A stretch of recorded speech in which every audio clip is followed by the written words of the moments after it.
तेलंगाना के 4 करोड़ अवाम को मेरा आदाब, नमस्कार, सत श्री अकाल। आज जबकि 30 नवंबर को तेलंगाना में इलेक्शन होने वाले हैं, तो मैं तमाम तेलंगाना की 4 करोड़ अवाम से कुछ पार्टियों के बारे में हक़ाइक़ बताना चाहता हूँ। जैसा कि आप तमाम लोग जानते हैं कि गुज़िश्ता 10 सालों से केसीआर की हुकूमत यानी कि बीआरएस पार्टी तेलंगाना पर हुकूमत कर रही है। तेलंगाना लाने का कुछ मकसद था। तेलंगाना के अवाम ये चाहते थे कि तेलंगाना तरक्की करे, तो इस पर केसीआर ने नीलू निधुलू नियामकालू यानी कि पानी, फंड्स और अब तखर्रुआत यानी अपॉइंटमेंट्स, ये 3 नारे के साथ आगे बढ़े और अवाम ने इनका साथ दिया। लेकिन हकीकत ये है कि तेलंगाना को देने वाले, तेलंगाना रियासत को दर्जा देने वाले वो है कांग्रेस पार्टी। श्रीमती सोनिया गांधी ने बहुत ही बड़ा हिम्मत से, ये जानते हुए भी कि आंध्रा की अवाम नाराज़ होंगी, लेकिन फिर भी तेलंगाना की अवाम को, तेलंगाना की उमंगों का ख्याल रखते हुए कि सोनिया मैडम ने तेलंगाना दिया। उस वक्त केसीआर के सिर्फ 2 एमपी थे। इन्हों कुछ नहीं करे। तेलंगाना को लाने वाले स्टूडेंट्स लॉबी और एम्प्लॉइज, तेलंगाना की असल जड़ जो है तेलंगाना लाने के लिए स्टूडेंट्स ने तकरीबन 1200 से ज़्यादा नौजवान लोगों ने अपनी जान की बाजी लगाई और एम्प्लॉइज मुसलसिल 1.5 से 2 महीने के करीब इस बारे में जो है स्ट्राइक करते रहे, पेन डाउन करते रहे। पूरे तेलंगाना के, पूरे हैदराबाद, उस वक्त में पूरे आंध्र प्रदेश में और ख़ासतौर से तेलंगाना हैदराबाद में जो है पूरा चक्का जाम हो गया। उस वक्त में इन्होंने खाली शहीदों में उंगली काट के शहीदों में खून लगाए बोले सा, खाली 1-2 मरतबा कुछ ऐसा करे हैं, एहतजाजों में हिस्सा लिए हैं, करे हैं, वहाँ गए यहाँ गए, और आखिरी दिनों में जो है अपने निम्स हॉस्पिटल में शरीक रहे, दाढ़ी बढ़ा के करके वो उसका सहरा लेके इन्हों जो है जब निकले हैं, तो अवाम ने ये सोचा कि चलो भाई, एक ज़माने से इन्हों तेलंगाना तहरीक की चला रहे थे, इन्हों नीलू नियामकालू निधुलू के बारे में इन्हों कुछ सोचेंगे, लिहाजा अवाम ने इनका साथ दिया। लेकिन हुआ क्या नतीजे में? केसीआर ने टोटली तेलंगाना की अवाम को मायूस किया। जहां तक नीलू पानी का मसला है, कालेश्वरम की एक जिंदा मिसाल है। पहले जो है इसके आबपाशी मिनिस्टर हरीश राव थे, 40,000 करोड़ से 70,000 करोड़ तक लेके चले गए उन्होंने रिजाइन करके कालेश्वरम को। यानी कि बहुत सा पहले, सबसे पहले लूट केसीआर हरीश राव ने शुरू की। फिर उसके बाद जब मामू को यह पता चला कि हरीश राव रात दिन कालेश्वरम में जाके रातों में भी सो के करके पूरा जो है पैसा ये कर ले रहे, बटोर रहे हैं, तो इन्होंने क्या करे, भांजे को वहाँ से हटा दे के खुद जाके बैठ के 1 लाख करोड़ के ऊपर का जिसको बजट बना के इन्होंने जो कालेश्वरम की हालत किए हैं। परसों जो है राहुल जी जाके, राहुल और हमारे रेवंत रेड्डी साहब जाके, दोनों भी राहुल साहब और रेवंत रेड्डी साहब जाकर वहाँ पर पूरा देखे हैं, पूरा लीक हो रहा हर जगह से, यानी कि हर जगह मिलावट है, कोई सही काम नहीं हुआ।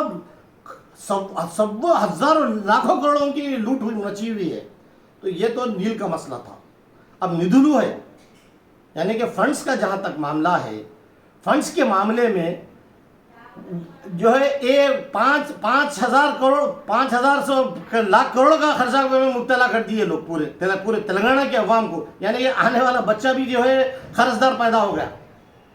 कर्जा ला रहे लोगों को जो है गैर ज़रूरी स्कीमों में, जो कि खाली चुप इलेक्शन स्टंट की स्कीम्स है, ये पूरे वो स्कीमों में पैसा लुटा दे रहे हैं, पैसा लूट रहे हैं।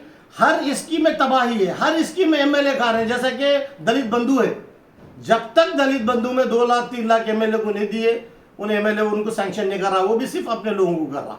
उसकी एक छोटी सी मिसाल दे रहा हूँ मैं आप लोगों को। यानी ये फंड्स के मामले में भी पूरे गोल्डन तेलंगाना को, जिसका इतना अच्छा बजट था, कर्जदार तेलंगाना में तब्दील कर दिया। अब नियामकालू की बात करता हूं। कोई अपॉइंटमेंट्स नहीं हुए। पब्लिक सर्विस कमीशन में नोटिफिकेशन देते हैं, फिर जो है स्टे दलाते हैं, फिर वो काम प्रोसेस में करते हैं। उसकी जिंदा मिसाल जो है, खुद आप ग्रुप वन सर्विसेज को देख लीजिए, पेपर लीक हुआ, 100 से ज़्यादा लोग ये हुए। कहा यह जा रहा है कि उसमें डायरेक्ट केटीआर का इन्वॉल्वमेंट है, यानी कि केसीआर साहब का जो है कालेश्वरम में है, और जो है हमारे हरीश राव का जो है कालेश्वरम के साथ साथ मेडिकल एंड हेल्थ डिपार्टमेंट में लूट लाट है, और जो है पेपर लीकेज में जो है केटीआर का हाथ है, और लिकर के मामले में मैं बोलने की ज़रूरत नहीं है, कविता मैडम का हाथ है। यानी कि ये पूरी एक फैमिली को फ़ायदा हुआ कि तेलंगाना आने से, कोई अवाम को फ़ायदा नहीं हुआ, और ये पूरी फैमिली पूरी बदनाम है। कोई प्रोजेक्ट्स में बदनाम है, कोई पेपर लीकेज में बदनाम है, कोई जो है लिकर स्कैम में बदनाम है।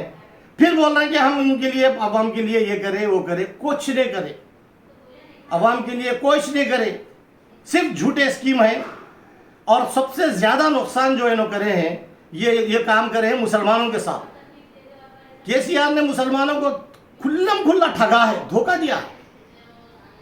12% रिजर्वेशन बोले, वो तो कुछ भी बोले तो नहीं, हम बना के भेज दिए भाई, गवर्नमेंट ने करी। करने की जो तरीक़ेकार होते हैं, वो जो टीम है जो जहाँ पर तमिलनाडु में हुआ, उस ढंग से अगर रिजर्वेशन की अगर कोई पॉलिसी शुरू से अगर अच्छी बना के, शुरू से कमीशन का सही इस्तेमाल करके, प्लानिंग के साथ देंगे, हर काम प्लानिंग के साथ करें, पर माइनॉरिटीज़ को खाली धोखे में रखे।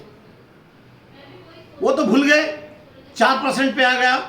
ये जो रिजर्वेशन दिए थे हमारे मरहूम राजशेखर रेड्डी साहब की देन थी, और उसमें हमारे आली जनाब शब्बीर साहब का बहुत बड़ा रोल था। अब वो 4% पे आए, वो 4% को भी सही सुप्रीम कोर्ट में पैरवी नहीं कर रहे। आपने वादा किया, एसटी को जो है बढ़ा के 10% कर दिए, इमीडिएट कर दिए, मगर मुसलमानों के लिए 4% से 3% पे आ गया। रोस्टर बताने तैयार नहीं है गवर्नमेंट। अब इम्प्लीमेंट 3% पे हो रहा, मगर बोल रहे हैं हम 4% करें, और उसकी सही पैरवी सुप्रीम कोर्ट में नहीं कर रहे। ये नहीं चाहते कि मुसलमानों को रिजर्वेशन बरकरार रखे। अब जहां तक ये सवाल है कि आप जो है बोलते हैं कि शादी मुबारक, इसकी शादी मुबारक, कल्याण लक्ष्मी जो हम एक को नहीं दिए, ये पूरे अवाम के साथ हमको फायदा मिल रहा हो, उसमें कोई बात बहुत बड़ा स्पेशल पैकेज या कोई स्पेशल मुसलमानों के लिए कोई दिए नहीं है। अब पूरे जितने भी, और इतने मुसलमानों के साथ नाइंसाफियां की है, इतने यूनिवर्सिटीज़ हैं, एक यूनिवर्सिटी का वाइस चांसलर मुसलमान नहीं। पब्लिक सर्विस कमीशन की तारीख में पहली दफ़ा बगैर कमीशन जो है, बगैर मुस्लिम एक रुकन के जो है काम कर रहा है। और इन्होंने जहांगीरपुरा को 50 करोड़, दो मरतबा महमूद अली साहब जाके इफ्तिताह करे, मगर रिजल्ट कुछ भी नहीं है। बजट रिलीज हुआ ही नहीं, उसका जियो आया नहीं 50 करोड़ का। और अजमेर की रुबात भी खाली ज़बानी जमा खर्च में चलेगी, इस्लामिक सेंटर भी ज़बानी जमा खर्च में चले गया। मुसलमानों के लिए कुछ नहीं किया, खाली झूठे वादे, झूठे तसल्ली। उर्दू के लिए भी कुछ नहीं करे, खाली उर्दू में अशार बोले ना, असेंबली में उर्दू में तकरीर कर लेना। मेरे भाइयों बहनों, ये उर्दू की तकरीर नहीं है, ये उर्दू को दफन करने की साजिश है। इनको जब मुसलमानों से या अक़लियतों से उतना प्यार था, तो कभी ये अपने दौर में कभी पुराने शहर का दौरा करे, पुराने शहर की तरक्की के लिए कुछ किए। मुसलमानों की टोटल आबादी का आधा हिस्सा हैदराबाद पुराने शहर में रहता, कभी एक मरतबा दौरा करने की हमारे केसीआर साहब ने जहमत गवारा नहीं की। इनको हमदर्दी नहीं है, इनको खाली, इनको तो सिर्फ मुसलमानों के वोट चाहिए ना। ओल्ड सिटी में आपको ना वही पुराने रोड, वही पुराना सिस्टम, वही पुराने बिल्डिंग, वही पुरानी तबाही, और मेट्रो का सिस्टम भी अभी तक नहीं आया। खाली डिजाइन बता रहे हैं, वो कर रहे हैं। दूसरी जगहों पे नए नए मौकाओं पे डिजाइन आ गया है, नए नए मौकाओं पे मेट्रो चल रही, मगर पुराने शहर उससे नजरअंदाज है। ये तमाम चीज़ें मैं आप लोगों से इसलिए अदबन गुजारिश कर रहा हूँ कि इन तमाम चीज़ों को गौर कीजिए। मैं जो बताला, मैं जो जिन पॉइंट्स को जो मैं आप लोगों के सामने पेश कर रहा हूँ, वो पॉइंट्स पे आप गौर कीजिए कि सिवाय 10 साल में सिवाय वादों के हमें कुछ नहीं मिला, और ना आगे कुछ मिलेगा, क्योंकि इनकी नीयत ही नहीं है हमको कुछ देने की।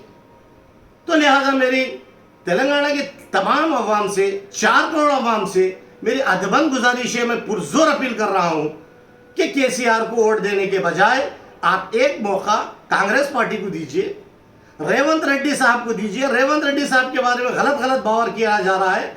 बिल्कुल रेवंत रेड्डी एक सुनामी का नाम है, एक सुनामी का नाम है, जो तेलंगाना कांग्रेस में जो है एक नई ताकत, एक नए जोश के साथ जा रहे हैं। और हमें यकीन है कि तेलंगाना की अवाम बिलखुसूस अक़लियत बराबर कांग्रेस पार्टी पे और राहुल गांधी, नौजवान कायद राहुल गांधी और प्रियंका गांधी पे भरोसा करते हुए, खरगे जी है, सोनिया मैडम है, यहाँ पर जो जिस तरीके से हमारे रेवंत रेड्डी साहब को जिम्मेदारी गई है वो जिम्मेदारी पूरी तरीके से निभा रहे। मुझे यकीन है इनकी सोच भी इतनी जहनीत है कि अब रही बात मुकाबले में बीजेपी तो कोई नाम के वजूद नहीं है। इनका केसीआर साहब का बीजेपी और ख़ासतौर से मोदी साहब से उनसे अंदरूनी तौर पर मिले हुए हैं, साठगांठ है अंदरूनी तौर पर, जिसकी वजह से कभी उसकी ताज़ा मिसाल ये है कि कविता मैडम अभी तक अरेस्ट हुए हुए, जबकि दिल्ली के कई लोग जेल में बैठे हुए हैं महीनों से। इनको छोड़ दिया गया है। इनका माहदा है कि हम आपको सपोर्ट करेंगे इंटरनली। तो मेरे भाई, मेरे अजीज साथियों, मेरे बहनों, मेरी माओ, तमाम मेरे नौजवान साथियों, खासतौर से तालीम याफ्ता तबके को बोल रहा हूँ मैं, इन्हों जो है कुछ करने वाले नहीं है। एक मौका आप कांग्रेस पार्टी को दीजिए, 10 साल आप इनको देख लिए, बराबर हम इंशाअल्लाह पूरी कोशिश करेंगे कि इससे और अच्छे स्कीम्स लाएंगे और हमारे राहुल गांधी के प्रोग्रामों को, उनके राहुल गांधी प्रियंका मैडम के प्रोग्रामों को और कांग्रेस की पॉलिसी को तेलंगाना में अच्छे तरीके से इंप्लीमेंट करते हुए, जैसा कि आप बाजू देख चुके हैं कर्नाटक में क्या हाल हो गया। कर्नाटक में हुकूमत बनने, ये नई हुकूमत आने से पहले मुसलमानों के लिए खाना पीना मुश्किल हो गया था, नकाब का मसला आ गया था, कॉलेज में बच्चों को दाखिल नहीं होने दे रहे थे बुरखे के साथ, खाने पीने में पाबंदी थी, मुसलमान छोटे मोटे रोजगार से महरूम कर दे रहे थे, उन लोगों मंदिरों के सामने बैठ के फूल बेचने नहीं दे रहे थे। इतना फिरका परस्ती का नंगा नाच था वहां पर। कांग्रेस गवर्नमेंट जैसे ही आई वो पूरा बंद हुआ। लिहाजा ये गलत बात है कि 10 साल से कर्फ्यू नहीं हुआ। अब देखिए कांग्रेस की मिसाल बाजू कर्नाटक में है, ऑटोमेटिक जैसे ही हुकूमत है सब चीजें बंद हो गई, कोई गवर्नमेंट कर रही नहीं, कुछ कर रही नहीं, क्योंकि हुकूमत नेक नियति से कांग्रेस की गवर्नमेंट वहां काम कर रही। इसी तरह से यहाँ पर भी नेक नियति से हमारे रेवंत रेड्डी की सदारत में और उनकी क़ियादत में हम काम करेंगे और गोल्डन तेलंगाना जो है ना बिल्कुल खरसदार तेलंगाना बना दिए है, उसको जो है फिर से गोल्डन तेलंगाना की तरफ ले जाएंगे और हम जो है पूरे 29 रियासतों में हम तेलंगाना का नाम नंबर 1 पर रखेंगे। मेरी आप तमाम लोगों से पुरजोर अपील है, गुजारिश है कि आप लोग कांग्रेस को एक मौका दीजिए और कांग्रेस को दे के 30 नवंबर के दिन कांग्रेस के हाथ पे बटन दबाइए और कांग्रेस को भारी मेजॉरिटी से जीतिए और हमें मौका दीजिए। फिर हम आपको फिर उस वक्त में जीत के बाद हम तमाम स्कीमों पर अमल करते हुए आप तमाम लोगों का शुक्रिया अदा करेंगे। अल्लाह हाफिज़, आदाब, खुदा हाफिज़।